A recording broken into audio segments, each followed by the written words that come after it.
the model of the photon breaks down in my experiment, that it does not go one way or the other. There's something else that's happening, which is an accumulation hypothesis.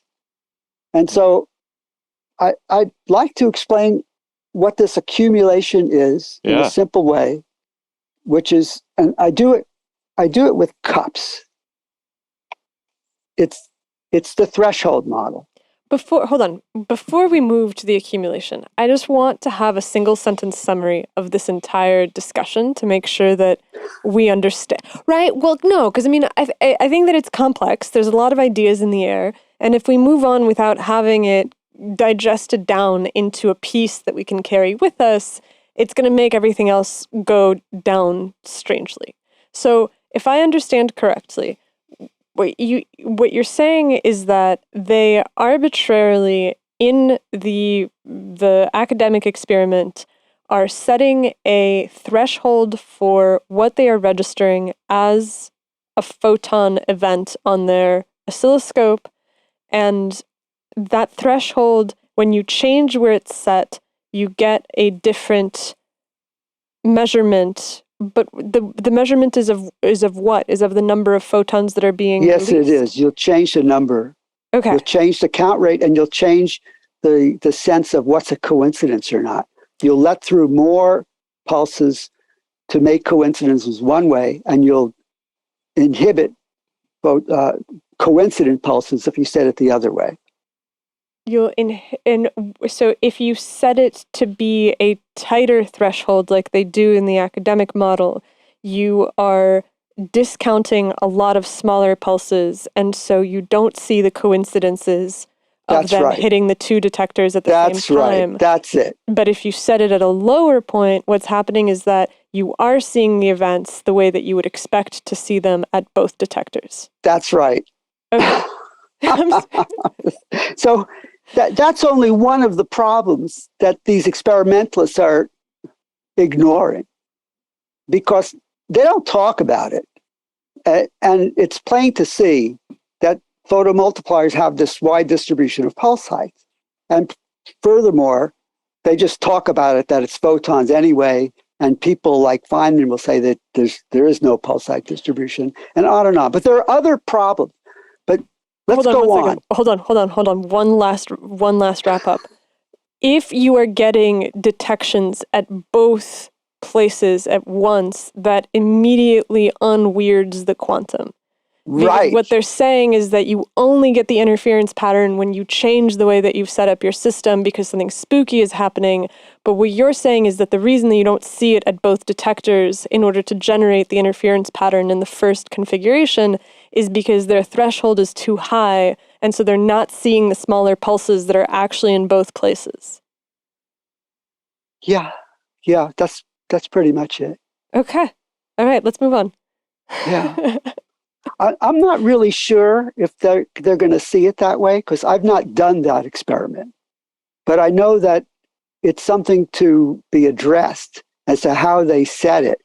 And amongst all the other kinds of problems with doing this experiment, that's the main one that I point out. But you see, gamma rays does not have that problem. That's why I went to gamma rays. I avoid the distribution of pulse heights for the gamma rays is like that. So you're able to look at these pulses in terms of both energy and time to make the argument that you're getting 2 for 1. It's a 2 for 1 experiment. It says that if you think that it's photons, we're going to violate energy conservation, and you're going to just say Eric is crazy because I'm getting 2 of them that are big pulses where I started with 1. Okay, that's why nobody else did it. But I can explain how it can happen because it's not quantized. I'm saying that there's an alternative to quantization, which is the thresholds model. Now, it turns out the threshold model is old. Planck worked on it. It's Planck's second theory, and I expanded on it. And then Sommerfeld and Debye and Millikan explored this idea. of whether things can load up. Now, let me explain the loading theory. The loading and the threshold is like cups. Okay? I'm going to have a full cup here, and I'm going to throw it at these two cups, but these two cups are partially filled, but you don't know it. You don't get to see the partial filledness. The rule is when it gets to the top, then it all spills over. So you have atoms or whatever they are, you start with a full one, and it'll emit a whole H nu worth of energy, and it'll go splatter, and then it'll go full and splat, and you get two. So it's a 2-for-1 effect. It's a trick that I figured out, how to see through the illusion of quantum mechanics. Interesting. and that has something to do with the baseline state of the atoms that you're interacting with inside of the detector. Yeah. In the atoms or electrons or whatever's going on in the detectors loads up classical energy to a threshold. Planck's constant times frequency is the threshold. So it's saying that Planck's constant is a maximum, and that the equations are pretty much true, but you have a different wording around most of the equations to get rid of the ghosts. Are you satisfied with this so far?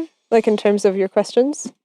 Yeah, I mean, clearly this analogy, the liquid, means some sort of impulse that's being loaded onto the atoms structurally, like some sort of tension or something is being applied to them and then released in a cyclic fashion, which is quite fascinating to think about. Yeah, it's a resonant absorption.